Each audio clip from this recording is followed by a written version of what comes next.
এই সেম ড্রেসের আরেকটা কালার, খুবই সুন্দর একটা কালার। সো আমরা হচ্ছে ড্রেসের ইনারের পার্টে চলে যাচ্ছি। ইনারটা হলো সিল্ক ম্যাটেরিয়ালের মধ্যে দেওয়া, হাফ সিল্ক বলে না, মিডিয়াম সিল্ক বা হাফ সিল্ক এরকম। সো আমরা কামিজের মিডল পার্টে চলে যাচ্ছি। এটা হচ্ছে পুরোটা হাফ পার্ল দিয়ে সেট করা থাকবে, সিকোয়েন্সের কাজ আছে, এন্ড অনেক সুন্দর সুন্দর ডিজাইনগুলো না খুবই সুন্দর সুন্দর দিয়েছে ওরা। এটা একটা সাইডের পার্ট। কয়েকটা ড্রেস আছে এখন আসেনি, ওগুলো চলে আসবে ইনশাআল্লাহ, এন্ড ওগুলো আসলে আমি আবার দেখাবো আপনাদেরকে।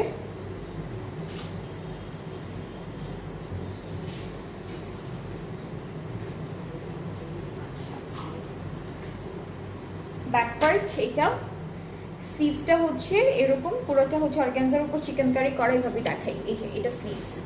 এরপর হচ্ছে এটা আমাদের স্লিভসের প্যানেল, এটা হচ্ছে স্লিভসের বর্ডারের প্যানেল।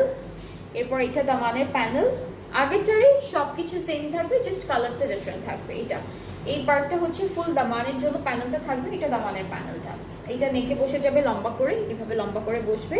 দুপাট্টা সিল্কের মধ্যে থাকবে, দুপাট্টা হচ্ছে সিল্কের মধ্যে একদম সুন্দর ডিজিটাল প্রিন্ট করা অ্যান্ড হাফ পার্ল দিয়ে সেট করা আছে অল ওভার দুপাট্টা, ঠিক আছে। এই যে এরকম ছোট ছোট গ্লিটারের মতো পার্ল সেট করা আছে। প্রাইসটা ক্যামব্রিক কটন, প্রাইসটা সেম ৯,৯৭৫ টাকা হচ্ছে আফটার 5% অফের প্রাইস, অ্যান্ড অ্যাকচুয়াল প্রাইসটা হচ্ছে ১০,৫০০ টাকা।